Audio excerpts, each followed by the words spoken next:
সাইয়েদনা লোকমান আমার পূর্বের যিনি মেহমান ছিলেন তিনি তো সম্পূর্ণ শেষ করতে পারেন নাই। এর মধ্যে তার সন্তানদেরকে যে নসিহতগুলো দিয়েছেন এর মধ্যে একটা বিষয় ছিল, সেটা হলো ইয়া বুনাইয়া ইন্নাহা ইন তাকু মিসকালা হাববাতিন মিন খারদালিন ফাতাকু ফি সাখরাতিন আও ফিস সামাওয়াতি আও ফিল আরদ ইয়াতি বিহাল্লাহ ইন্নাল্লাহা লাতীফুন খাবীর। জোরে বলুন আল্লাহু আকবার। এই আকাশ এবং জমিনের ভিতরে সরিষার দানার চেয়েও ছোট যদি কোনো জিনিসও যদি কোথাও লুকিয়ে রাখো সন্তান, কোথাও যদি আড়ালে থেকে যায়, কেউ যদি খুঁজে না বের করতে পারে, খুঁজে বের করতে পারেন কে? আসতে বলবেন না কে? আমার ভাইয়ের আল্লাহ তাআলা এমন রব, সব তিনি দেখছেন, সব কিছু তিনি শুনছেন। এমনকি আল্লাহ তাআলা এমন রব, তোমার অন্তরে কি আছে, অন্তরে তুমি কি চিন্তা করছো, অন্তরের খবরটা আল্লাহ রাব্বুল আলামিন সম্পূর্ণ অবগত। জোরে বলি সুবহানাল্লাহ। মা তুখফি সুদুরিকুম, তোমাদের অন্তরে তোমরা যা গোপন করেছো এটাও কে জানেন? আসতে বলবেন না কে জানেন? পৃথিবীর কি প্রশাসন বলতে পারবে আমার মনের খবর কি? বলতে পারবে? কিন্তু আল্লাহ আমার এমন আল্লাহ, আমার মনে আমি কোন কল্পনা করছি, কোন প্ল্যান করছি, কোন চিন্তা করছি, চোখ দিয়ে দেখতেছি একটা, অন্তর দিয়ে কল্পনা করছি আরেকটা, কে জানেন? আল্লাহ রাব্বুল আলামিন বান্দাকে বলেছেন, বান্দারে তোমার চক্ষু কি খেয়ানত করে, তুমি অন্তরে কি গোপন রেখেছো, সব তিনি জানেন। আল্লাহ রাব্বুল আলামিন বান্দাকে সুন্দর করে বলছেন, বান্দা তুমি আমাকে পর মনে করো না, আমাকে ডিস্টেন্সে রেখো না, তুমি ক্ষতিগ্রস্ত হয়ে যাবে।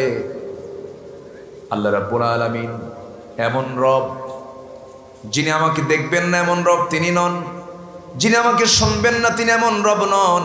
আমার আল্লাহর পরিচয়টা সুন্দর করে একটা আয়াতে পরিপূর্ণরূপে পেয়ে যায়, শুধু মুখস্থ করলে হবে না। 9টি বাক্য সম্বলিত একটা আয়াত, আল্লাহু লা ইলাহা ইল্লা হুয়াল হাইয়ুল কাইয়্যুম। আমার আল্লাহ চিরস্থায়ী চিরঞ্জীব, যাকে ঘুম তো দূরের কথা তন্দ্রা পর্যন্ত স্পর্শ করো না, তিনি কে? আসতে বলবেন না তিনি কে? আল্লাহ তাআলা। আমার বন্ধুগণ, সেই আল্লাহ তাআলা আরশ আজিমের সমাসীন আছেন। সে আরশ আজিম কত দূর, তিনি কত দূরত্বে আছেন, কিন্তু তিনি সেখান থেকে আমাকে দেখছেন কেমন করে? আল্লাহ তাআলা তার যে আরশ আজিম যে তিনি রেখেছেন, সেখানে তিনি যে সমাসীন আছেন, সেই জায়গাটা কিন্তু 1 মাইল 2 মাইল দূরে নয়, শত শত মাইলও দূরে নয়। আমার আপনার মাথা খেলবে না এত ডিস্টেন্স। আমরা যে পৃথিবীতে বসে আছি, এই পৃথিবী থেকে সবচেয়ে কাছের জায়গা হলো, আমাদের চোখে পড়ে হলো মেঘমালা। মেঘমালার উপরে আমরা দেখতে পাই দিনের বেলা সূর্য, রাতের বেলা দেখতে পাই চাঁদ, এবং জোনাকির মতো দেখতে পাই তারকাগুলো। এরপর আমরা দিনের বেলা দেখতে পাই ব্লু স্কাই, এই নীলাকাশ দেখতে পাই। এই তো আমাদের দেখার দৌড় শেষ। আমার আল্লাহ কত দূরে, কত উপরে, সবার উপরে থাকার কারণে একটা সূরার নামকরণ আল্লাহ রাব্বুল আলামিন করেছেন। সেই সূরাটা হলো সাব্বিহিসমা রাব্বিকাল আ'লা আল্লাযী খালাকা ফাসাওয়া ওয়াল্লাযী কদ্দারা ফাহাদা ওয়াল্লাযী আখরাজাল মারআ। জোরে বলুন আল্লাহু আকবার।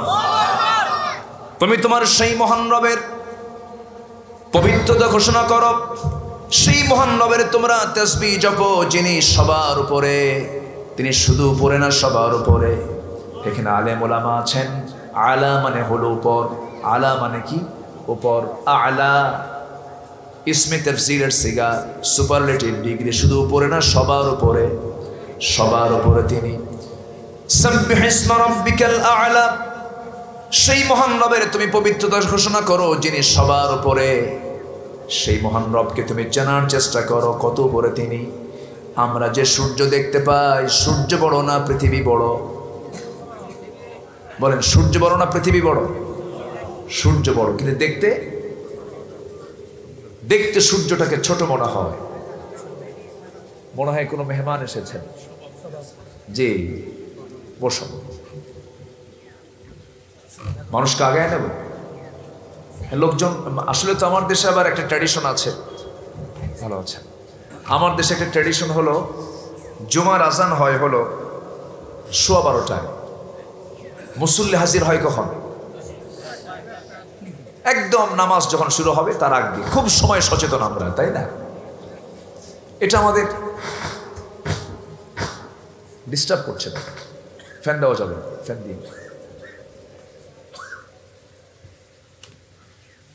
কিন্তু না, জুমার দিনে যে বান্দা সবার আগে মসজিদে আসবে, আল্লাহ তাআলা তাকে একটা উট কুরবানির সওয়াব দিয়ে দেন। জোরে বলে সুবহানাল্লাহ। তাহলে এই একটা অফার কে দিয়ে রেখেছেন? এর মানে কি ভালো কাজে দেরি করো না, তাড়াতাড়ি করা। ওয়াসারিউ ইলা মাগফিরাতিম মির রাব্বিকুম ওয়া জান্নাতিন আরদুহা আস-সামাওয়াতি ওয়াল আরদ। ভালো কাজে দৌড় মারো। ফজর নামাজে আমরা জায়গা পাই না, আমাদের মধ্যে অনেকেই জায়গা পায় না, হয় না এরকম? আসতে বলবেন না, আসতে না? নাই, আচ্ছা। হ্যাঁ, রফি আল কালাম, 3 শ্রেণীর জন্য কলম উঠে নেওয়া হয়েছে। এর মধ্যে 1 নম্বর শ্রেণী হলো যে ব্যক্তি ঘুমন্ত, নিদ্রিত ব্যক্তির জন্য কোনো কলম লেখা হবে না। জায়গা পান নাই, যখন জায়গা পাবেন তখন উঠি নামাজটা পড়ে নেবেন, আলহামদুলিল্লাহ।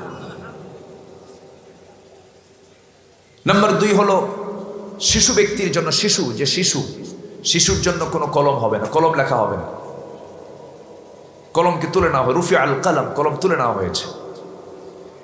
নাম্বার 3 হলো মস্তিষ্ক বিকৃত পাগল, তার কোনো হিসাব হবে না, তার কোনো হিসাব কাউন্ট হবে না, লেখা হবে না। ঘুমের জন্য ফজর কাজা হলো। ব্রাজিল আর্জেন্টিনার খেলা যদি 3টায় হয়, 2:30টায় বান্দা ঠিকই জায়গা পায়। আসতে কোন কেন, ঠিক কিনা? জায়গা পেয়ে যায়। আল্লাহ তাআলা প্রত্যেক বান্দার মাথায় অ্যালার্ম সেট করে রেখেছেন মার পেট থেকে। প্রত্যেকটা মাথায় অ্যালার্ম আছে, একটা সিগন্যাল আছে।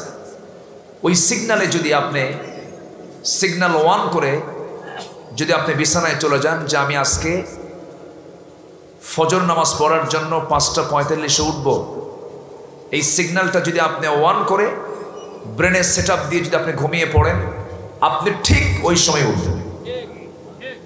এটা মেডিকেল সায়েন্স বলছে। ব্রাজিল আর্জেন্টিনার খেলা হবে, কারো কি ঘুম কাজা হয়? কি কারো কি ঘুম নষ্ট হয়? খেলা কাজা হয়? খেলা কিন্তু ঠিকই দেখা হয়। গতকালকে আমার মাহফিল ছিল, 1টায় খেলা হবে।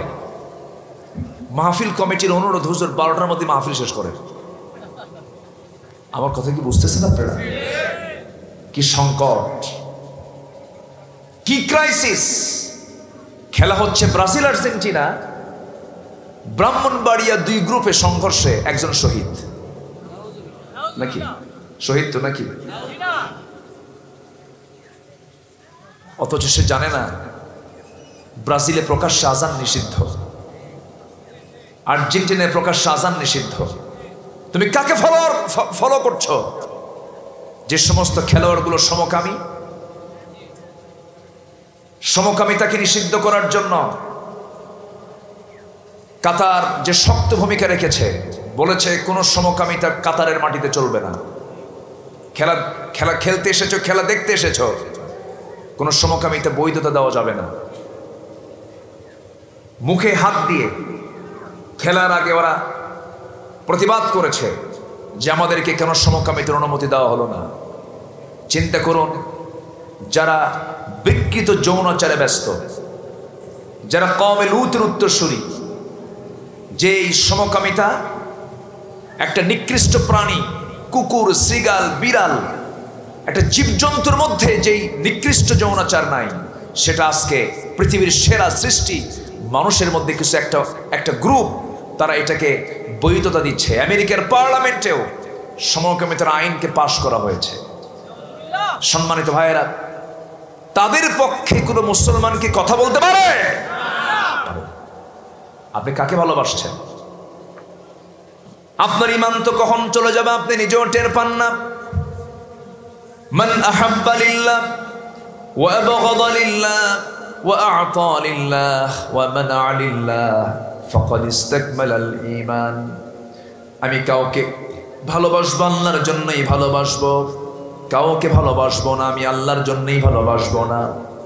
আমি কারোর সঙ্গে শত্রুতা করবো আল্লাহর জন্যই শত্রুতা করব। আবার কাউকে আমি কিছু দেব আল্লাহর জন্যই দেব, আবার কাউকে কিছু দেব না আল্লাহর জন্যই দেব না। ফাকাদ ইসতাকমালাল ঈমান। রাসূল বলছেন তার ঈমানটাই পরিপূর্ণ। জোরে বলে সুবহানাল্লাহ।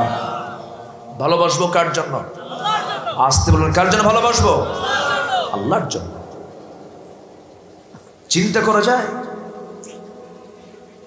মদের বোতল নিয়ে যাদের দিন কাটে, সমকামিতার মতো নিকৃষ্ট একটি জঘন্য কাজের সঙ্গে যারা জড়িত, তাদের প্রতি আপনার মুসলমান আপনার এত পীড়িত হবে কেন? বন্ধুত্ব হবে কেন? আমার বন্ধুত্বের 1 নাম্বার জায়গা হলো কে? আসতে বলবেন না কে? আল্লাহ যাকে ভালোবাসবেন না আমি তাকে ভালোবাসতে পারি? আমি তাকে ভালোবাসতে পারি? বলছিলাম আমার আল্লাহ তাআলা কোথায়? আমার আল্লাহ তাআলা শুধু উপর না সবার উপর? আরবি হলো আ'লা। বলেন আ'লা। আরো জোরে আ'লা, আরো জোরে আ'লা। সবচেয়ে উপরে তিনি কে? আল্লাহ। সূর্যটাকে আমরা দেখতে ছোট দেখি, সূর্যকে আদৌ ছোট? 2-1 মাইল দূরে। এই পৃথিবীর চাইতে 13 লক্ষ গুণ বড় এবং 9,30,00,000 মাইল দূরে আল্লাহ তাআলা এই সূর্যটাকে রেখেছেন। 1 ইঞ্চি যদি কাছে আসতো পৃথিবী হিমশীতল হয়ে যেত। সূর্য যদি 1 ইঞ্চি যদি দূরে থাকতো পৃথিবী হিমশীতল হতো, আর যদি কাছে আসতো পৃথিবীটা জ্বলে পড়ে সারখার হয়ে যেত। যেখানে দরকার সেখানে সেট করেছেন কে? আল্লাহ তাআলা বলেন তাবারাকাল্লাযী জাআলা ফিস সামাই বুরুজান ওয়া জাআলা ফিহা সিরাজান ওয়া কমারান মুনীরা ওয়া হুয়াল্লাযী জাআলাল লাইলা ওয়ান নাহার খিলফাতান লিমান আরাদ أن يذكر أو أراد شكورا। অতীব বরকতময় সেই মহান প্রভু যিনি আকাশে বুরুজ রেখেছেন, অসংখ্য গ্রহ রাজি সৃষ্টি করে রেখেছেন, তাতে রেখে দিয়েছেন একটা প্রদীপ্ত সূর্য। একটা সূর্য তিনি রেখে দিয়েছেন, আলোকিত সূর্য এবং রাতের আলোকিত চাঁদ দিয়েছেন।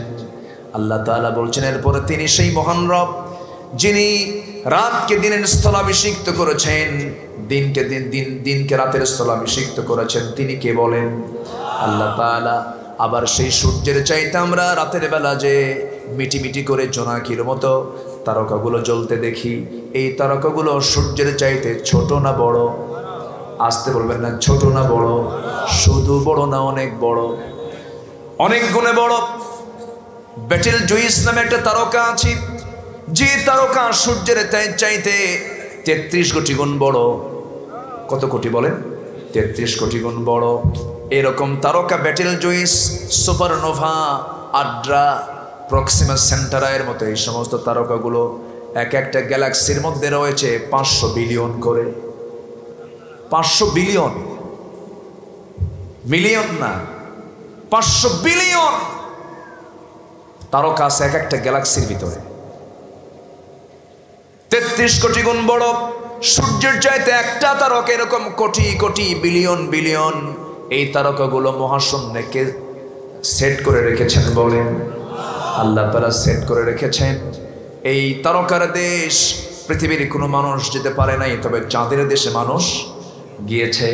এই চাঁদের দেশে মানুষ গেল। এখন আমরা যদি শখ করি আমরা একটু তারকার দেশে বেড়াতে যাব। তারকার দেশে যদি কেউ বেড়াতে যায়, বর্তমান দুনিয়ার সবচেয়ে দ্রুতগামী যানবাহন হলো অ্যাপোলো 11। অ্যাপোলো 11-এর গতি হলো পার আওয়ার 39,000 কিলোমিটার। 39,000 কিলোমিটার বেগে যদি কেউ যেতে চায় সেই অ্যাপোলো 11-এ চড়ে সেই তারকার দেশের সবচেয়ে নিকটবর্তী তারকা প্রক্সিমা সেন্টারে যদি কেউ যেতে চায়, সময় লেগে যাবে 1,15,000 বছর মাত্র। কারা কারা যাবেন হাত তুলেন। যাওয়া সম্ভব? বান্দা কত ছোট তুমি, এই ছোট বান্দার মুখে কি দাপট আর কি অহংকার, ভাবে যে আমি একখান মাল, তুমি তো কিচ্ছু না। বিশাল মহাশূন্যের কথা কেবল বললাম আমি। ثم ارجع البصر كرتين ينقلب إليك البصر خاسئا وهو حسير। তোমার চক্ষু ক্লান্ত হয়ে চোখটা নিচের দিকে নেমে আসবে, তুমি পারবে না এই সমস্ত চিন্তাগুলো করতে। কি বিশাল মহাশূন্য আল্লাহ পাক রেখে দিয়েছেন আমার বন্ধুগণ। এরপরে হলো মহাকাশ, এই যে আকাশ, এরপর আরেকটা মহাশূন্য আছে, এরপর আরেকটা আকাশ আছে, এরপরে মহাশূন্য আছে, এরপর আরেকটা আকাশ আছে। এরকম করে একটা দুইটা আকাশ নয়, 7 আকাশের মালিককে, আসতে বলবেন না, 7 আকাশের মালিককে, 7 সামাওয়াত, 7 আকাশ তিনি বানিয়ে দিয়েছেন। সেই 7 আকাশের উপরে আল্লাহ তাআলার আরশ আজিম, সে আরশ আজিমে তিনি সমাসীন আছেন। আল্লাহ বলছেন সাব্বিহিসমা রাব্বিকাল আ'লা, তোমরা সেই মহান রবের পবিত্রতা ঘোষণা করো যিনি সবার উপরে। জোরে বলুন সুবহানাল্লাহ। তাহলে আমার বন্ধু শুধু উপরে না, সবার উপরে। এত উপরে যিনি, তাকে আমি 1 নম্বর বন্ধু বানাবো কেমন? বিষয়টা কিন্তু একটু চিন্তার তো, তাই না? আল্লাহ তুমি এত উপরে আসো, আমি তোমাকে বন্ধু বানাবো কেমন? আবার এইদিকে আল্লাহ তাআলা বলছেন আমি তোমার স্কন্দ শিরার চেয়েও নিকটে থেকে যাই। সুবহানাল্লাহ বলবেন না? জোরে বলেন সুবহানাল্লাহ। আমার ভাইয়েরা, আল্লাহ তাআলা বলছেন বান্দারে, তোমাকে আমি দুনিয়াতে পাঠিয়েছি একটা মিশন নিয়ে, তোমাকে একটা দায়িত্ব দিয়ে আমি দুনিয়াতে পাঠিয়ে দিয়েছি। সেই দায়িত্ব হলো ইন্নী জাইলুন ফিল আরদি খলিফা। আর সমস্ত নবীদেরকে তোমাদের লিডার বানিয়ে দিয়েছি। নবীদের দায়িত্ব সবার 2 না 1, সকল নবীর দায়িত্ব 2 না 1 ছিল।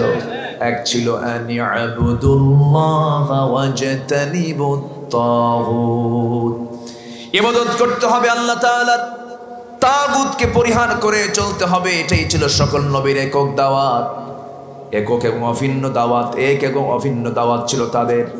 এই দাওয়াত আদম থেকে শুরু করে আমার নবী পর্যন্ত সবাই একই দাওয়াত দিয়েছেন। আমার ভাইরা, আমার বন্ধুগণ, এই দুনিয়াতে আমরা যদি আল্লাহর গোলামি করে যেতে পারি, আল্লাহর দাসত্ব করে যেতে পারি, সিরাতুল মুস্তাকিমকে যদি ধরতে পারি, সিরাতুল মুস্তাকিম তেমন একটা রাস্তার নাম যে রাস্তা দিয়ে সোজা আমার আল্লাহ তাআলার জান্নাতে আমরা প্রবেশ করতে পারবো। জোরে বলি সুবহানাল্লাহ। সিরাতাল্লাযীনা আন'আমতা আলাইহিম, জোরে বলি আল্লাহু আকবার। আমার বন্ধুগণ, আমার ভাইয়েরা, সে আল্লাহ তাআলা আরশ আজিমের সমাসীন আছেন, কিন্তু বলছেন বান্দারে আমি তোমাকে আমার কাছে নিয়ে নেব। বান্দা আমি তোমার জন্য জান্নাতটা রেখে দিয়েছি। জান্নাত মোট কয়টা বলেন? কয়টা জান্নাত? সবাই কি জান্নাত পেতে চান নাকি? সবাই কি জান্নাত পেতে চান? কয় নাম্বার জান্নাত নেবেন বলেন? কয় নাম্বার? বান্দা হতে হবে কি নরমাল না স্পেশাল? নাম বান্দা হতে হবে 2 নাম্বার না 1 নাম্বার? 1 নাম্বার হতে হবে। জান্নাত যদি নিতে চাই আমাকে স্পেশাল বান্দা হতে হবে, কারণ আমার নবীজি আরশ আজিমের মেহমান হয়েছিলেন। এই দুনিয়াতে বসেই তিনি আরশ আজিম সফর করেছেন। কেমন করে সফর করলেন? দুনিয়ার কোনো যানবাহন দিয়া নাকি? অ্যাপোলো 11 কি সেই সময় ছিল নাকি? দুনিয়ার কোনো যানবাহন নিয়ে আমার নবীজি আরশ আজিম তিনি সফর করেন নাই। তিনি আল্লাহর স্পেশাল ফ্লাইটে চড়ে তিনি মেরাজ করেছেন, আল্লাহর সঙ্গে দিদার তার হয়েছে। আমার বন্ধুগণ, আল্লাহ যে আমার আপনার জন্য জান্নাত আটটা রেখে দিয়েছেন, সেই জান্নাতগুলো কিন্তু দূরে নয়। আমরা জান্নাত চলে যাব, সঙ্গে সঙ্গে আমরা আল্লাহর প্রতিবেশী হয়ে যাব। জোরে বলে সুবহানাল্লাহ। জান্নাত কি এ পাড়া ও পাড়া? আসতে বলে জান্নাত কি এ পাড়া ও পাড়া? জান্নাত তো এইদিকে না ওইদিকে? এই জান্নাতটা কোথায়? এই প্রশ্ন আপনি কোরআনকে করবেন। কোরআনে মনে হয় জবাব এটা নাই। আসতে বলবেন না, আছে না নাই? আচ্ছা, বন্ধু যদি আমরা আল্লাহকে বানাতে পারি, একটু কান খাড়া করে শুনবেন, বন্ধু যদি আমরা এক নাম্বার আল্লাহকে বানাতে পারি, আসিয়ার মতো যদি বানাতে পারি, আসিয়া আলাইহিস সালাতু ওয়াস সালাম, আমার মায়েরা মনোযোগ দিয়ে শোনেন, আমার অনেক মা হয়তো মাহফিলে আসছেন। আল্লাহ তাআলা পৃথিবীতে 4 জন নারীর দৃষ্টান্ত কোরআনে কারীমে কোট করেছেন। 2 জন হলো খারাপ আর 2 জন হলো ভালো। 2 জন হলো নবীর স্ত্রী হওয়ার পরও তারা ছিল খারাপ।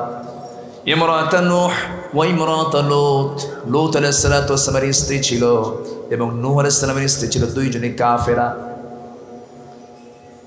লূত আলাইহিস সালাতু ওয়াস সালামের কওমের লোকেরা সমকামী ছিল, বিকৃত যৌনাচারে তারা পাকা ছিল। আল্লাহ তাআলা তাদেরকে গজব দিয়ে শেষ করেছেন, ভূমিকম্প দিয়ে শেষ করেছেন, জমিনটা ডাবায়া দিয়ে তাদেরকে শেষ করে দিয়েছেন।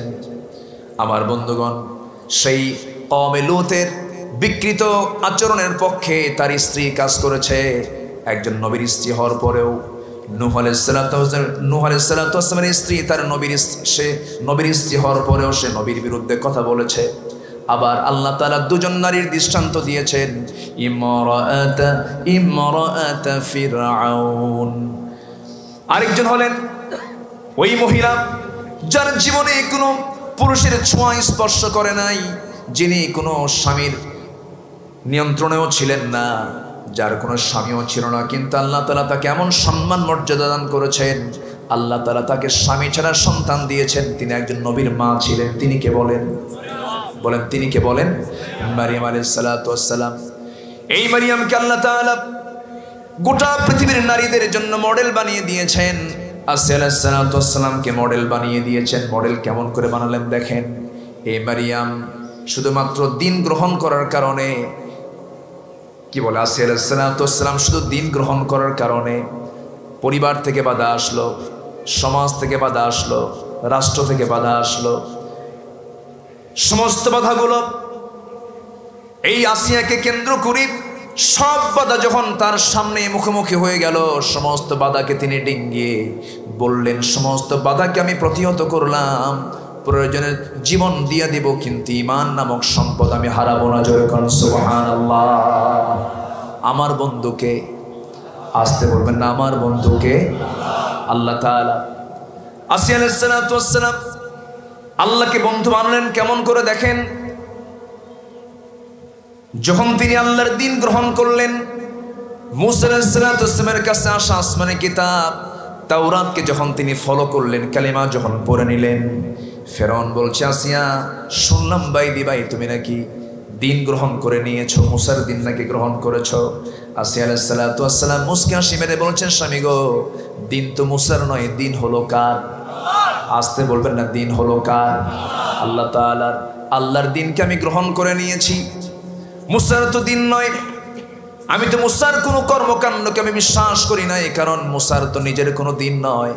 মূসা আল্লাহর পক্ষ থেকে মনোনীত নবী, আল্লাহ তাকে রাসূল করে দুনিয়াতে পাঠিয়েছেন, আমি তাকে রাসূল হিসেবে বিশ্বাস করি। কিন্তু মূসার তৈরি করা বিধান তো ইসলাম নয়। ইসলামটা কার? আসতে বলবেন না, ইসলামটা কার? আল্লাহ তাআলার। সঙ্গে সঙ্গে ফেরাউন বলল, শোনো, আমার এই জনপদে আমার জীবন বিধান ছাড়া, আমার বিধান হুকুম ছাড়া, আমার আইন কানুন ছাড়া কোন আইন কানুন চলবে না। আনা রব্বুকুমুল আলা। ফেরাউন এই জায়গায় কিন্তু ফেরাউন কিন্তু নিজেকে মানুষের রবের দাবি করে নাই। সে নদী বানায় নাই, সে সাগর বানায় নাই। সে বলছে, একটা বারের জন্য বলেন, আমি সাগর বানাইছি, আমি সূর্য বানাইছি, আমি চাঁদ বানাইছি, আমার হুকুমের সমুদ্রের পানি চলে, এই জাতীয় কথা ফেরাউন বলো নাই। কিন্তু সে যে বলল, না রব্বুকুমুল আলা, সবচেয়ে বড় রব আমি ফেরাউন। এই রববিয়তের ঘোষণা কিন্তু কোনো কিছু বানানো নয়। এই রববিয়তের ঘোষণা হলো, ফেরাউন এই কথা দিয়ে এটাই বোঝাতে চেয়েছে, এই মিশর জনপদে আমার আইন ছাড়া আর কোনো আইন চলবে না, আমি সবচেয়ে বড় আইনদাতা। এমন জাতীয় মন্তব্য এখনো আছে না নাই? আসতে বলবেন না, আছে না নাই? এখনো আছে। যারা আল্লাহর আইনকে তোয়াক্কা করে না, আল্লাহর বিধানকে তোয়াক্কা করে না, বিশ্বাস করতে চায় না। তারা বলে না, এই সমস্ত আইন কানুনগুলো চলবে না। এই জাতীয় কথা আজকের সমাজেও যাদের মুখ থেকে বের হয় তারা হচ্ছে নব্য ফেরাউন। আসতে বলেন কেন? তারা কি নব্য ফেরাউন। আসিয়া আলাইহিস সালাতু ওয়াস সালাম তার স্বামীকে আস্তে করে ডাক দিয়ে বলছেন, আমার স্বামী গো, আপনার সঙ্গে আমার দাম্পত্যময় জীবন কাটালাম দীর্ঘদিন, আপনার সঙ্গে আমার কোনোদিন টাকটক্কর বাজে নাই, কোনো ঝামেলা হয় নাই। আজকে আমি দিনটা গ্রহণ করে নিয়েছি, আপনি আমার প্রতি কি করবেন জানি না, তবে আমি আমার জীবনকে বিসর্জন দিয়ে দেব, জীবন আমি উৎসর্গ করব আল্লাহর পথে। আমি আল্লাহকে খুশি করার জন্য হাসতে হাসতে জীবনটা দিয়ে দেব, তবুও আমাকে এক চুল পরিমাণ ইসলাম থেকে আপনি নড়াতে পারবেন না। জোরে বলি সুবহানাল্লাহ। এমন চূড়ান্ত কথা, প্রান্তিক কথা যখন তিনি তার মুখ থেকে বের করে ফেললেন, ফেরাউন বলল, আসিয়া শোনো, আমি তোমাকে শেষবারের মতো আলটিমেটাম দিয়ে দিলাম, তুমি কি করবে জানি না, তবে তোমার মৃত্যু কিন্তু নিশ্চিত হয়ে যাবে। আসিয়া বলছেন, আমার অত্যাচার আমার প্রতি যত বাড়বে আমার ঈমান তত মজবুত হয়ে যাবে, আমার ঈমান তত মজবুত হয়ে যাবে। কারণ আসিয়ার দিলের মধ্যে কার বন্ধুত্ব? আসতে বলবেন না, কার বন্ধুত্ব? আল্লাহর বন্ধুত্ব। বন্ধুত্ব আল্লাহর না হলে কি তিনি এই দোয়াটা করতে পারেন? যখন তাকে মারার প্রস্তুতি নিয়ে নিল সবাই যখন সমস্ত ফেরাউন যখন তার সমস্ত মন্ত্রী পরিষদ নিয়ে বসেছে, হামান সহ সবার সিদ্ধান্ত একটাই, কোনো ক্রমেই আসিয়াকে বাঁচানো যাবে না, আপনার সামনে সে বাধার প্রাচীর হয়ে দাঁড়িয়ে যাবে, ওকে শুরুতেই দুনিয়া থেকে বিদায় করে দিতে হবে। চূড়ান্ত মাস্টার প্ল্যান যখন হয়ে গেল, জাল্লাদ যখন রেডি করা হলো, এসেই তার ডান হাতটা কেটে ফেলা হলো, অঙ্গহানি করা হলো, রক্তাক্ত করা হলো। আসিয়া আলাইহিস সালাতু ওয়াস সালামকে বলা হলো, আসিয়া হাত ছাড়াও মানুষ বাঁচে, তুমি কি করবে বলো? আসিয়া বলছেন, একটাই কথা, তোমরা আমাকে টুকরো টুকরো করে দিবা, আল্লাহর দিন থেকে তোমরা আমাকে সরাতে পারবে না। আসিয়া আলাইহিস সালাতু ওয়াস সালামকে শেষ পর্যন্ত জাল্লাদ সামনে দাঁড়িয়ে গেল, করাত নিল। করাত কি? করাত নিল।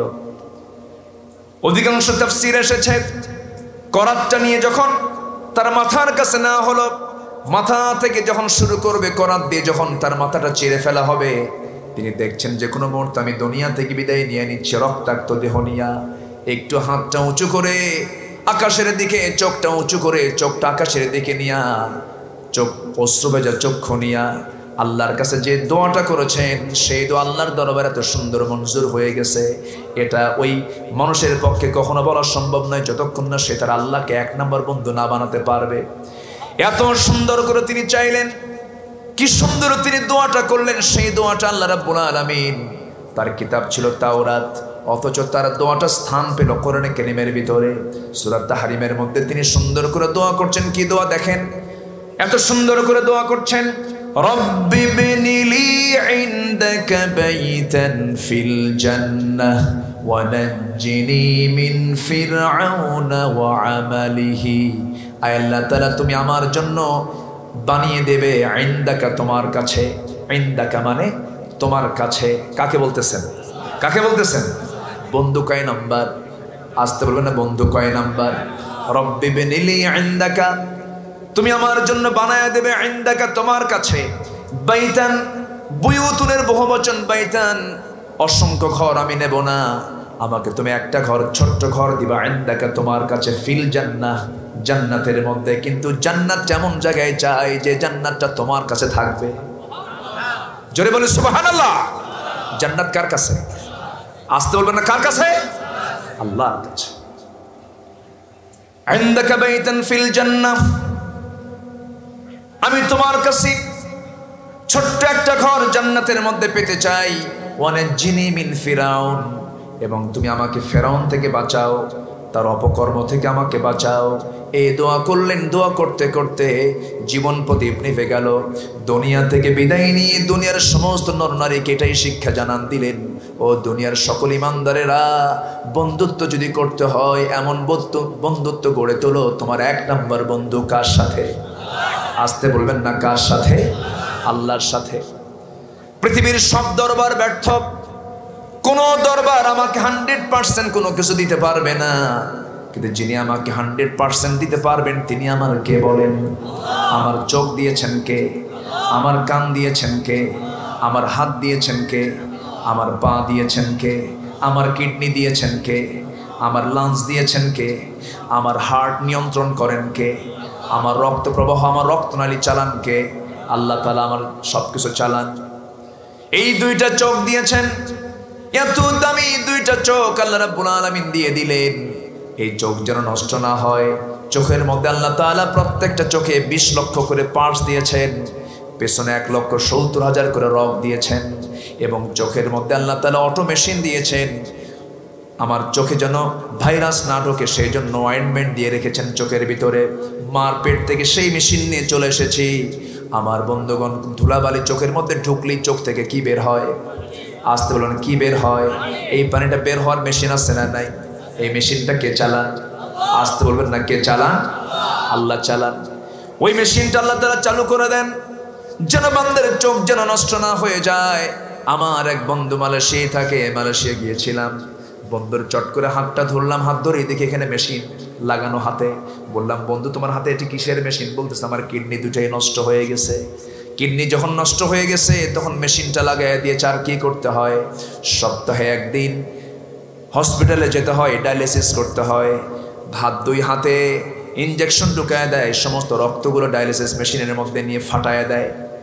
ডায়ালিসিস করতে হয় রক্তগুলো, কি তাছাড়া বন্ধু আমি বাঁচবো না। এই ডায়ালিসিস মেশিনটার ওজন হলো 100 কেজি। মানুষ কিডনির বিকল্প ডায়ালিসিস মেশিন তৈরি করেছে যার ওজন হলো 100 কেজি।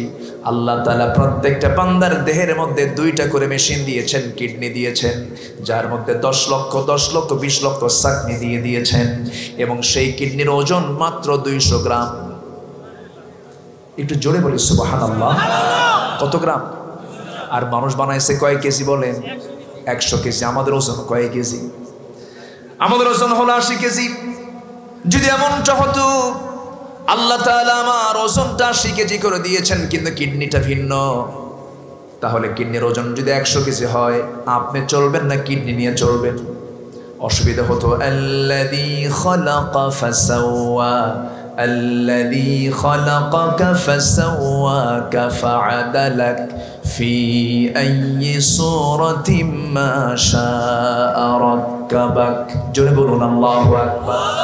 তাহলে যিনি আমার লাংস চালান, যিনি আমার হার্ট চালান, ইয়াসআলুনাকা আনির রূহ কুলির রূহু মিন আমরি রাব্বি, যিনি আমার হার্ট চালান, যিনি আমার দেহ চালান, যিনি আমার চোখ চালান, যিনি আমার হাত চালান, পা চালান, তিনি আমার 1 নম্বর বন্ধু না 2 নম্বর বন্ধু?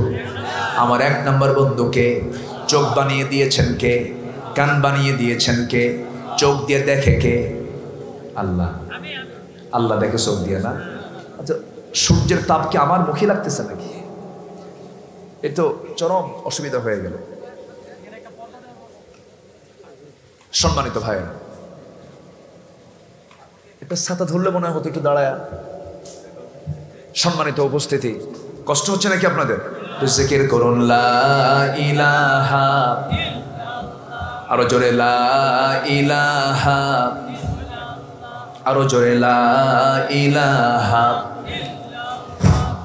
লা ইলাহা ইল্লাল্লাহু মুহাম্মাদুর রাসূলুল্লাহ সাল্লাল্লাহু আলাইহি ওয়াসাল্লাম। বন্ধু হবে কয়জন? মোট কয়জন? মোট বন্ধু কয়জন? 1 নম্বর বন্ধুকে। আসতে বলে 1 নম্বর বন্ধুকে। কষ্ট দিয়ে ফেললাম, মানে আমার তো জেনারেটর চলতেছে, তো আমার তো মেশিন চলতেছে, এই জন্যই বলতেছি যে একটু দিলে ভালো হয়। আচ্ছা, আপনাদের কি কষ্ট হচ্ছে? আমি কি আলোচনা চালিয়ে যাব? জোরে বলি ইনশাআল্লাহ। তাহলে যিনি আমার সব দেখেন, তাকে কেন আমরা দূরে রাখি? তার আইনকে আমরা কেমন অসম্মান করি? তার আইনকে আমরা কেমন অস্বীকার করি? আমি মানুষ, আমার দায়িত্ব হলো কার গোলামি করা? আসতে বলবেন না, কার গোলামি করা? এক জায়গায় না সব জায়গায়? এক জায়গায় না সব জায়গায়? মসজিদের ইমাম যদি নামাজ পড়তে নিয়ে 2 রাকাত নামাজ 3 রাকাত করে, ফজরের নামাজ পড়বেন কেন? 1 রাকাত তো বেশি পড়লো, সব বেশি হওয়ার কথা। মানবেন? এই বিধান আল্লাহ। 2 রাকাত বিধান কে দিয়েছেন? 3 রাকাত কি হবে? যদি 3 রাকাতে 1 রাকাত বাড়ায় দেয় তখন কি নামাজ পড়বো? আচ্ছা, ইমাম সাহেব সূরা ফাতিহা আগে না দিয়ে যদি কুলহু দিয়ে শুরু করে, পড়বেন? কুলহু চিনেন তো? অনেকে কুলহু পারে কিন্তু সূরা ইখলাস পারে না, এজন্য কুলহু কইছি। আচ্ছা, সূরা ইখলাস দিয়ে নামাজ শুরু করলে নামাজ হবে না, শুরু করতে হবে কোন সূরা দিয়া? ফাতিহা দিয়া। একই সূরা একটু মুকদ্দম মুআক্খার করেছে, মুকদ্দম সূরা ইখলাস করে মুআক্খার সূরা ফাতিহা করেছে। আপনি পিছনে আপনি সহ্য করতে পারবেন না, তখন আপনি কি করবেন? লোকমা দিবেন যে নামাজ হচ্ছে না, আপনি ঠিক করুন। একবার দিলেন, দুবার দিলেন, তিনবার দিলেন, তাও শোনে না ইমাম, তখন কি করুন? সে কি তখন ইমাম থাকে না স্বৈরাচার? সে কি ইমাম না স্বৈরাচার? স্বৈরাচার। এই স্বৈরাচারকে আপনি সরাবেন কেমনে? অধিকাংশ ইমামরা বলেছেন ওই সময় মুসল্লির দায়িত্ব হলো নামাজটাকে ছেড়ে দিয়ে ওই স্বৈরাচারের পিছনে যে মুসল্লিটা আছে সে সবার আগে নামাজটা ছেড়ে দিয়া স্বৈরাচারের ঘাটটা ধরে মটকা দিয়া ধাক্কা মেরে মসজিদ থেকে বের করে দিবে, ঠিক কিনা? কারণ সে লঙ্ঘন করেছে কার বিধান?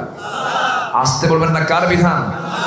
ইমাম যদি তার সূরাটাকে একটু এলোমেলো করার কারণে ইমামের বিরুদ্ধে যদি এমন অ্যাকশন নেওয়া হয়, লোকমা ধরা হয়, লোকমা দেওয়া হয়, সমাজেরও কিছু ইমাম আছে না নাই?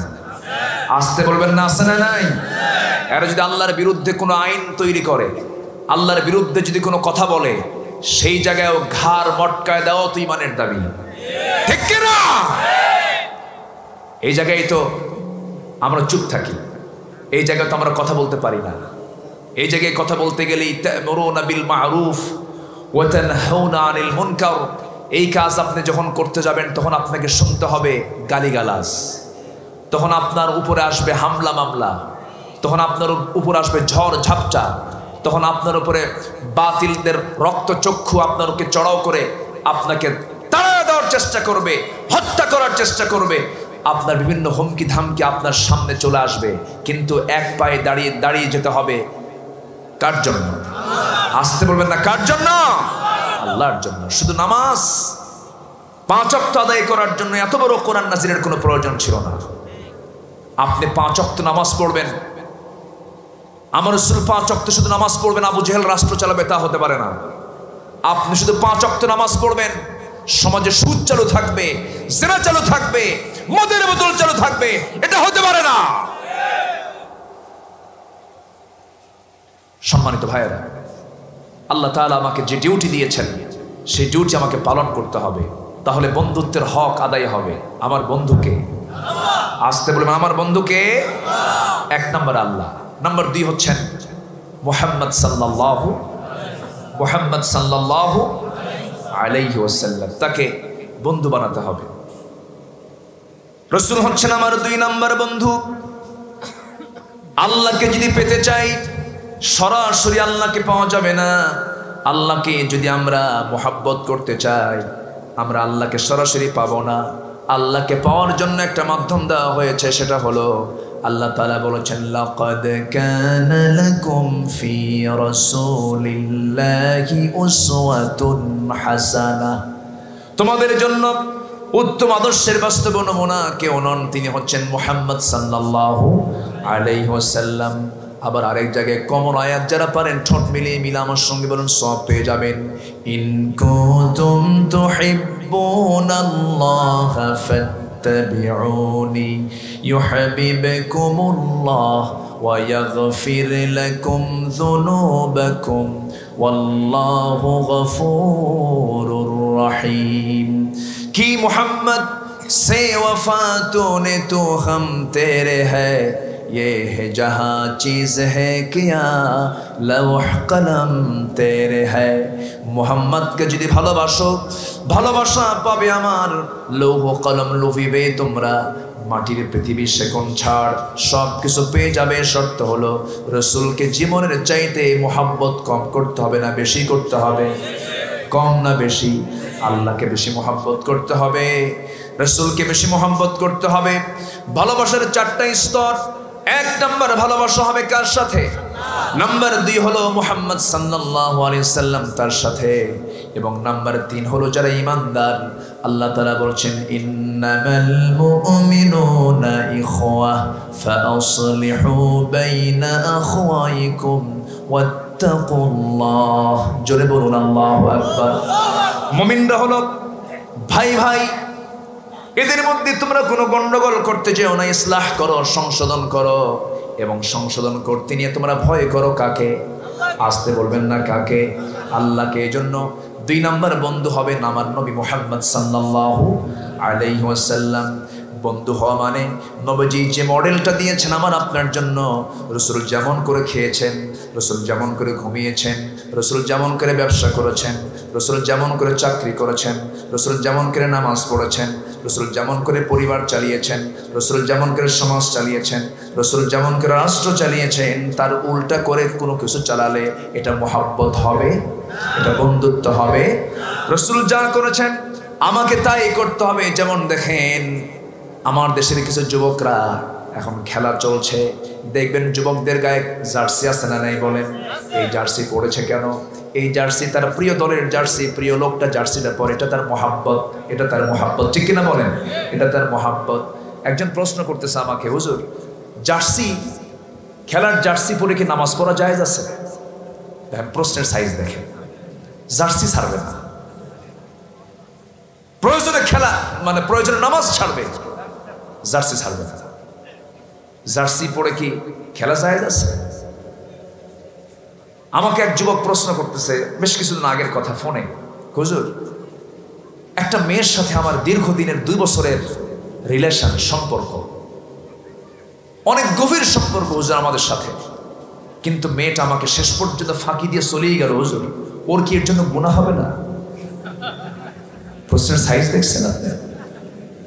মানুষ যখন পাপ করে তখন সে নির্লজ্জ হয়ে যায়, ঠিক কিনা? পাপের ফলাফল হলো তার লজ্জা থাকে। ইযা লাম তাস্তাহি ফাসনা মা শিতা, যখন তোমার লজ্জা থাকবে না তখন তুমি যা ইচ্ছা তাই করতে পারবে। আজকে মানুষ পাপ করতে করতে পাপ আর পাপ মনে হচ্ছে না। আমার আপনার চোখের সামনে একটা পরপুরুষ পরনারীকে নিয়ে হাঁটছে, আমার চোখে বাজে না, কিছু মনে হচ্ছে না। এটা উলঙ্গ পোশাক পরে বের হচ্ছে, আমার চোখে এটা লাগতেছে না। কেন? এটা আমার জন্য ইজি হয়ে গেছে। কিন্তু পাপ কি কখনো ইজি হতে পারে? কোনো পাপ কি সহজ মনে করা যাবে? যাবে না। পাপ করলে তার মধ্যে 7টা ক্ষতিকর দিক চলে আসে। যে পাপ করবে তাকে 7টা ক্ষতিকর দিক তাকে ঘেরাও করে ফেলবে, 7টা ক্ষতি হবে তার। আল্লাহ রাব্বুল আলামিন সূরা বাকারা 81 নম্বর আয়াতে বলেন, বালা মান কাসাবা সাইয়্যাতান ওয়া আহাতাত বিহি খাতিআতুহু উলাইকা আসহাবুন নার হুম ফিহা খালিদুন। তুমি পাপ করবে, পাপ তোমাকে ঘেরাও করে ফেলবে। তুমি বিড়ি খাবে, বিড়ির চিহ্ন ঠোঁটে আছে না নাই? আসতে বলবেন না, আছে না নাই? কোন লোক বিড়ি খায়, কোন লোক বিড়ি খায় না, তার প্রমাণ তার চেহারার মধ্যে কোন জায়গায় প্রকাশ পায়? চোখে, তার ঠোঁটে প্রকাশ পেয়ে যায়। যে লোকটা মদ খায়, যে লোকটা মদ্যপান করে, মদ খেলে কি লাল হয়? চোখ লাল হয়ে যায়, চোখ প্রমাণ করে সে এই পাপ কাজটা করে। চিহ্ন ফুটে ওঠে, পাপ তাকে ঘেরাও করে ফেলে। যখন কেউ কোনো পাপ কাজে জড়িত হয়ে যায়, 1 নম্বর সে নির্লজ্জ হয়, নাম্বার 2 হলো তার সৌন্দর্য নষ্ট হয়ে যায়, নাম্বার 3 সে রোগাক্রান্ত হয়ে পড়ে। আগের যুগে এত হসপিটাল ছিল না, এত ডায়াগনস্টিক সেন্টার ছিল না। দাদার যুগে আপনারা আজ থেকে 20-30 বছর আগের দিকে তাকান, গাজীপুরের মধ্যে কি এত ক্লিনিক ছিল নাকি? রোগীও কি এত বেশি ছিল নাকি? অসুখ বিসুখ কিন্তু এত বেশি ছিল না। কিন্তু মানুষ যখন পাপের মধ্যে চলে যাবে তখন রোগের পরিমাণ কমবে না বাড়বে? হসপিটালও বাড়বে, রোগীও বাড়বে। পাপ করলে পরে 7টা ক্ষতি, নির্লজ্জ হয়ে যাবে, সৌন্দর্য নষ্ট হয়ে যাবে, রোগাক্রান্ত হয়ে পড়বে। নাম্বার 4 হলো রিজিক শূন্য হয়ে পড়বে। রিজিক শূন্য, কিন্তু রিজিক শূন্য মানে রিজিক বরকত শূন্য হয়ে যাবে। বরকত শূন্য মানে টাকা পয়সা থাকলেই কিন্তু সে রিজিকওয়ালা হলো তা কিন্তু নয়। কোটি কোটি টাকার মালিক কিন্তু বউ আরেক দিকে লাইন মারে। লাভ আছে? আস্তে কোন কেন লাভ আছে নাকি? কোটি কোটি টাকার মালিক, সন্তানটা ইয়াবা নিয়া বোতল নিয়ে পড়ে থাকে, সেন্সলেস হয়ে পড়ে থাকে।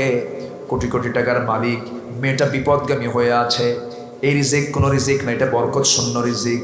এই রিজিকের 4 পয়সা মূল্য নাই। নাম্বার 5 হলো আপনি যখন কোনো গুনার কাজে লিপ্ত হবেন সবাই আপনাকে ঘৃণা করবে, আপনাকে ঘৃণা ভরে দেখবে, আপনাকে কেউ মন থেকে ভালোবাসবে না। নাম্বার 6 অন্তরটা কালো হয়ে যাবে, অন্তরটা তার কালো হয়ে যাবে। খতামাল্লাহু আলা কুলুবিহিম ওয়া আলা সামিইহিম ওয়া আলা বসারিহিম গিশাওয়া ওয়া লাহুম আযাবুন আযীম। আমার ভাইরা নাম্বার 7 হলো পাপ যখন করবে বান্দা আরেকটা ক্ষতিকর দিক হলো তার কোনো দোয়া আল্লাহর দরবারে মঞ্জুর হবে না। এই জন্য সমস্ত পাপ আমরা ছেড়ে দেব। জোরে বলি ইনশাআল্লাহ। তওবা করব কার কাছে? আসতে বলবেন না, তওবা করব কার কাছে? আল্লাহর কাছে আমরা তওবা করব। তওবা এমন একটি গুণের নাম, তওবার গুরুত্বকে আল্লাহ তাআলা বেশি দেওয়ার জন্য একটা সূরার নামকরণ করেছেন। সূরার নাম কি বলেন? তওবা। আল্লাহ তাআলা বলেন, বান্দারে পৃথিবীর কোনো জায়গায় তুই যদি নাও মাফ চাস, আমার কাছে এসে তওবা করে আমার কাছে মাফ চাবি, তোর সমস্ত গুনাহ আমি আল্লাহ মাফ করে দেব। তওবার রাস্তা কে রেখেছেন? হাত্তা ইউগারগার, গলার গড়গড়ার শব্দ রাগ পর্যন্ত যদি কোনো বান্দা খালেস নিয়ে তওবা করতে পারে, সেই তওবা কবুল করতে পারেন কে? এই জন্য আমরা মাফ চেয়ে নেব কার কাছে? আস্তে মাফ চেয়ে নেব কার কাছে? তবে তওবা করার ক্ষেত্রে কিছু শর্ত আছে। আমার দেশে কিছু পীরের দরবারে তওবা হয়, হয় না? মসজিদে তওবা হয়, রমজান মাসে তওবা হয়, কদরের রাত্রিতে তওবা পড়ায় দেয়, নির্দিষ্ট একটা দোয়া শেখায় দিল। এটা কিন্তু তওবার কোনো সিস্টেম না। আল্লাহ তাআলা বান্দাকে তওবা করার জন্য বলেছেন, ইয়া আইয়ুহাল্লাযীনা আমানু তুবু ইলাল্লাহি তাওবাতান নাসুহা। তোমরা তওবার মতো তওবা করো যে তওবা আমি আল্লাহ পছন্দ করি। চূড়ান্তভাবে তওবা করে ফিরে আসো। তওবা মানে টু ব্যাক। তাওবাতুন নাসুহা, নাসাহাত। নাসাহাত মানে হলো ছিঁড়ে যাওয়া কাপড়, ছিঁড়ে যাওয়া কাপড় সুতা দিয়ে সেলাই করা। অর্থাৎ বান্দার সাথে আল্লাহর সম্পর্ক নষ্ট হয়ে যায় তখনই, যখন বান্দা গুনার দিকে চলে যায়। আর সেই গুনাহ থেকে আল্লাহর কাছে আবার যখন মাফ চেয়ে নিতে নেয়, সেটাই হলো নাসুহা। আল্লাহ আমি গুনাহ করেছি, তুমি তোমার কাছে মাফ চাচ্ছি। গুনাহ সেই তওবার জন্য 5টা শর্ত। কয়টা শর্ত বলেন? 5টা শর্ত। তওবা হবে কার জন্য? আসতে বলবেন না, কার জন্য? আল্লাহর জন্য। নাম্বার 2 হলো গুনাহ ত্যাগের জন্য তওবা করব। আজকে গুনাহ করলাম না, আল্লাহ কালকে থেকে গুনাহ করব, আমারে মাফ করে দিও। হবে না কি বলেন? আল্লাহর জন্য তওবা করতে হবে। নাম্বার 2 গুনাহ ত্যাগের জন্য তওবা করতে হবে। নাম্বার 3 হলো পূর্বের যে অপরাধটা করেছি আমরা, সেই পূর্বের অপরাধের জন্য লজ্জিত হয়ে তওবা করব কার কাছে? আসতে বলবেন না, কার কাছে? আল্লাহ গো, তোমার কাছে সেজদা দিলাম, তোমার কাছে মাফ চাচ্ছি। যে গুনাহটা করেছি এই গুনাহ কোনোদিন আর করব না, আমি লজ্জা প্রকাশ করছি, আল্লাহ আমাকে মাফ করে দিও। নাম্বার 4 হলো আগামী দিনগুলো যে আসবে কোনো অপরাধী জড়িত হব না, কোনো হারাম কাজে জড়িত হব না, কোনো পাপ কাজে জড়িত হব না। মদের বোতল নেব না, মিথ্যা সাক্ষী দেব না, গীবত করব না, চগলখড়ি করব না, মানুষের মাল মেরে খাবো না, জনগণের হক নষ্ট করব না। এই চিন্তা করে যদি কোনো বান্দার সিদ্ধান্ত নেয়, নাম্বার 4 হলো বান্দার অধিকার ফেরত দিয়ে তওবা করতে হবে। কার অধিকার বলেন? বান্দার অধিকার ফেরত দিয়ে তওবা করতে হবে। বোনের সম্পত্তি ভাই মেরে খেয়েছে, মেয়ের সম্পত্তি ছেলেকে লিখে দিয়েছে বাপ, কিছু হারামজাদা আছে না নাই? এই সমস্ত বান্দার হকগুলো আপনি নষ্ট করে আপনি আল্লাহর কাছে মাফ চাবেন, মাফ হবে না। তওবার শর্ত হলো 5টা। কয়টা বলেন? তওবা হবে কার জন্য? নাম্বার হলো তওবা গুনাহ ত্যাগের জন্য তওবা করতে হবে। নাম্বার 3 পূর্বের সমস্ত অপরাধের জন্য লজ্জা প্রকাশ করে আল্লাহর কাছে মাফ চেতে হবে। নাম্বার 4 আগামী তার কোনো গুনার কাজে জড়াবো না, এইভাবে তওবা করতে হবে। নাম্বার 5 হলো বান্দার সকল হকগুলো বান্দার হাতে ফেরত দিয়ে আল্লাহর কাছে চাইতে হবে। আপনি কোটি কোটি টাকা জনগণের মাল মেরে খেয়ে আপনি হজ করছেন 10টা, কাজ হবে না। আসতে কোন কেন? কাজ হবে? কাজ হবে না। বড় একজন ইমাম কুরতুবী রাহিমাহুল্লাহ তিনি বলেছেন তওবার জন্য 3টা কাজ করো তোমরা। মুখে ক্ষমা প্রার্থনা করা, অন্তরে অন্তরে অনুশোচনা করা, এবং আগামী জীবনকে গুনাহমুক্ত রাখার যে একটা প্রমিস করা। এই 3টা কাজ যদি কোনো বান্দা করতে পারে আল্লাহ তাআলা তার তওবা কবুল করে নেবেন। আর আল্লাহ নিজেই বলছেন, ইন্নাল্লাহা ইউহিব্বুত তাওয়াবিন ওয়া ইউহিব্বুল মুতাতাহহিরিন। জোরে বলুন আল্লাহু আকবার। আল্লাহ তাআলা তওবাকারীকে ভালোবাসেন এবং যারা পবিত্রতা অর্জন করে তাদেরকে ভালোবাসেন। আল্লাহ তাআলা কোরআনে বর্ণিত ইউহিব্বুন শব্দ দিয়ে 7 জায়গায় মোটামুটি পাওয়া যায়।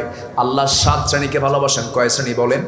7 শ্রেণীকে ভালোবাসেন। এর মধ্যে একটা শ্রেণী হলো যারা তওবা করবে, আত-তাইবুনাল আবিদুন আল হামিদুনাস সাইহুনার রাকিউনাস সাজিদুনাল আমিরুনা বিল মা'রুফি ওয়ান নাহুনা আনিল মুনকার والحافظون لحدود الله وبشر المؤمنين জোরে বলুন আল্লাহু আকবার।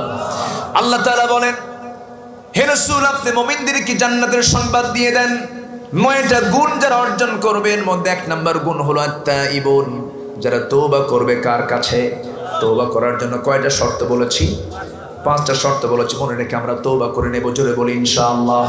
আল্লাহ 7 শ্রেণীকে ভালোবাসেন। কোরআনের দৃষ্টিতে ইউহিব্বুন শব্দ বলা হয়েছে। ইন্নাল্লাহা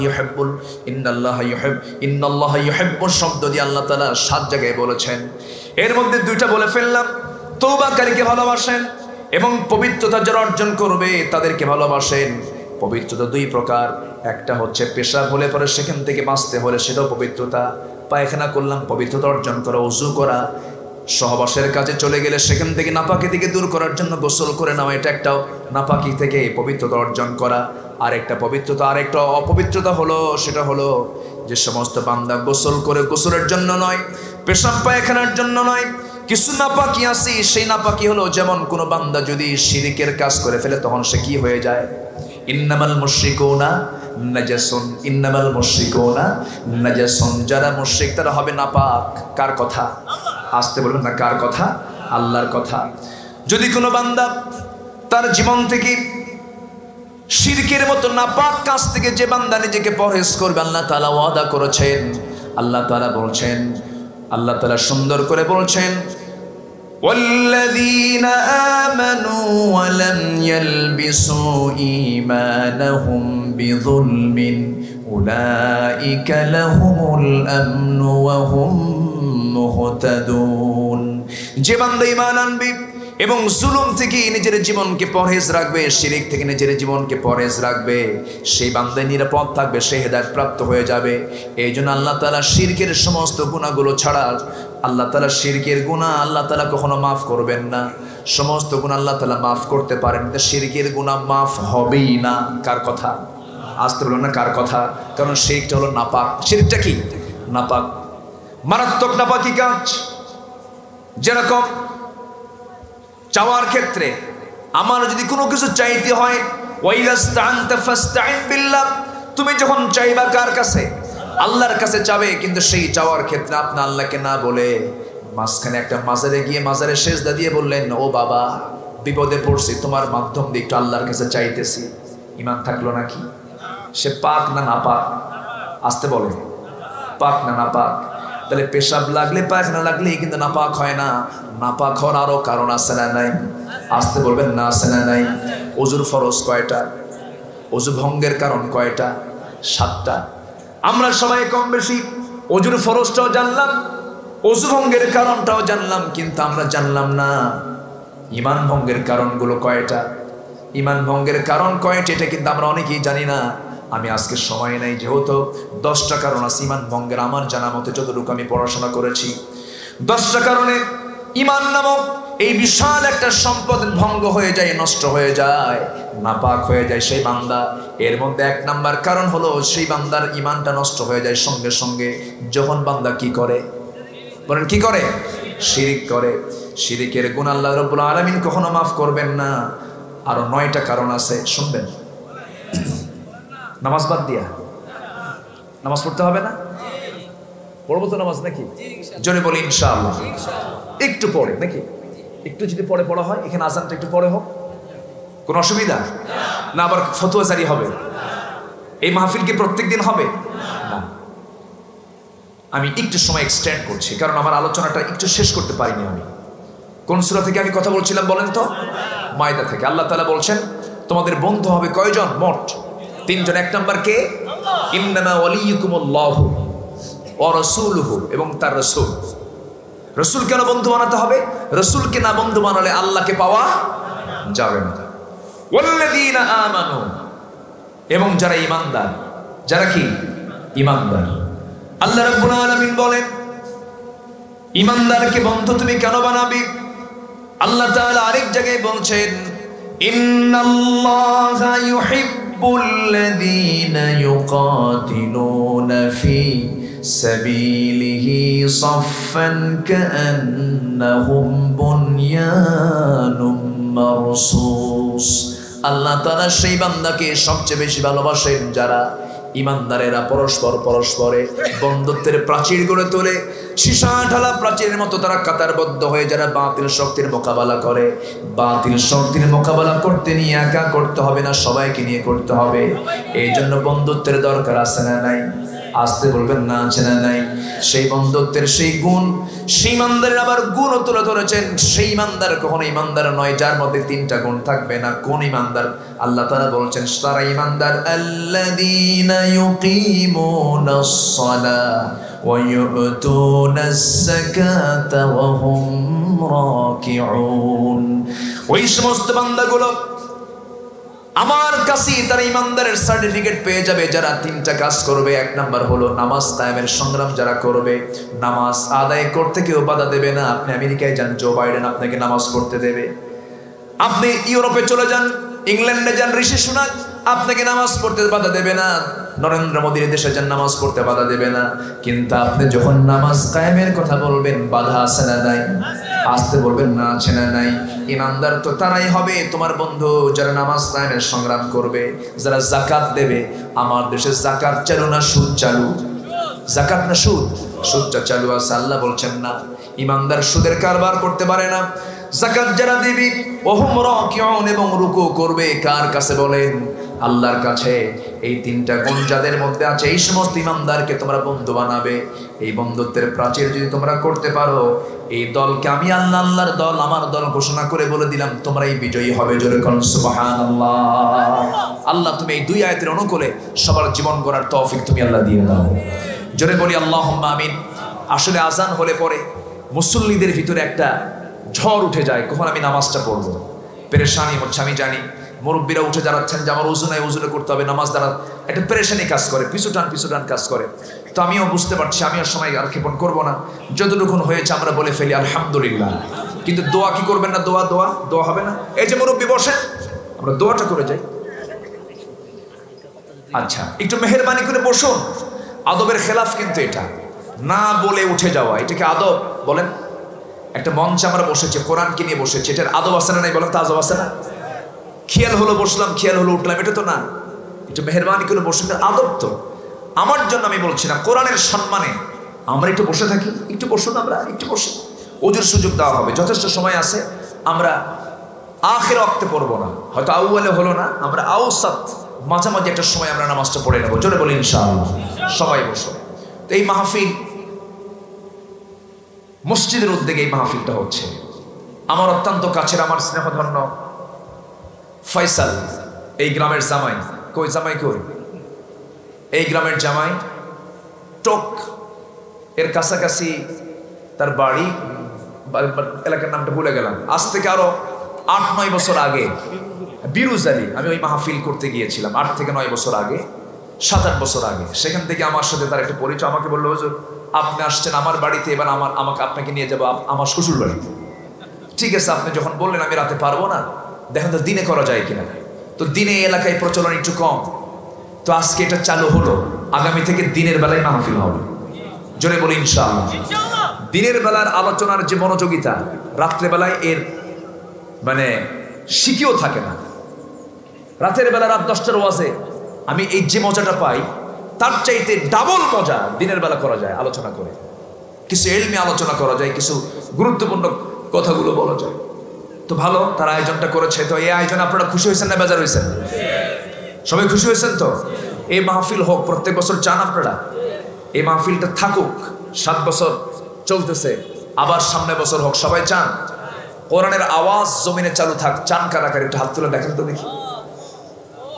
হাত বাঁকা করেন কেন? একটু উঁচা করেন না। আল্লাহ ভিডিওতে একটু রেকর্ড করে নি, তাছাড়া ভিডিওতে মিস হয়ে যাবে। তো জি আল্লাহ তুমি সবার হাতকে কবুল করে, জোরে বলে আমিন। হাত নামা।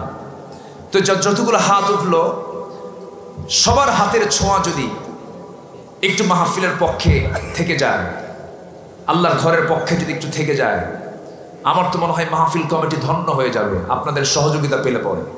সবার কাছে আমার একটু উদাত্ত আহ্বান থাকবে যে যা পারি আমরা, চাদর যাবে, ব্যাগ যাবে, কই আছে নাকি? কোথায়? একটু ব্যাগ যাচ্ছে, হ্যাঁ ওঠেন, দেন, চলে যান। একটু ব্যাগ যাবে, যে যা পারি আমরা সেই ব্যাগে আমরা অন্তত আমরা আল্লাহকে দেব 50 টাকা, 100 টাকা, 500 টাকা, 1000 টাকা আমরা গোপন দান করব, আমরা আল্লাহকে খুশি করার জন্য দেব ইনশাআল্লাহ। ব্যাগগুলো আসতেছে সবাই নিয়ে আপনাদের কাছে ইনশাআল্লাহ আমরা সবাই দেওয়ার চেষ্টা করব। আমার মাদের ভিতর থেকে যে যা পারেন সবাই কম বেশি আমরা দেওয়ার চেষ্টা করব। জিকিরের তালে তালে জিকির করে সুবহানাল্লাহ আলহামদুলিল্লাহ। সবাই দিবেন, কারো যেন হাত দান থেকে মাহরুম না হয়, সবাই দিবেন। যদি কিছু কেউ নাও দেন, অন্তত যে ব্যাগটা যাচ্ছে ওই ব্যাগটা একটু শুয়ে দিন, আবার ব্যাগের মধ্যে হাত ঢুকায় আবার কিছু নিয়েন না, অন্তত ব্যাগে হাতটা ছোঁয়া দিয়ে একটু। যে যা পারেন আমরা সবাই দিব ইনশাআল্লাহ। আল্লাহ তুমি সবাইকে দেওয়ার তৌফিক দিয়ে দাও। জি চাদর যাচ্ছে, ব্যাগ যাচ্ছে, এটা আমি বলবো কোরআনের চাদর, কোরআনের ব্যাগটাই যাচ্ছে কোরআনের জন্য। তো সবাই আমরা দেওয়ার চেষ্টা করবো ইনশাআল্লাহ। দিয়ে আমরা নিয়ত করবো আল্লাহর কাছে, আল্লাহ তুমি এই নিয়তটা আমার কবুল করো।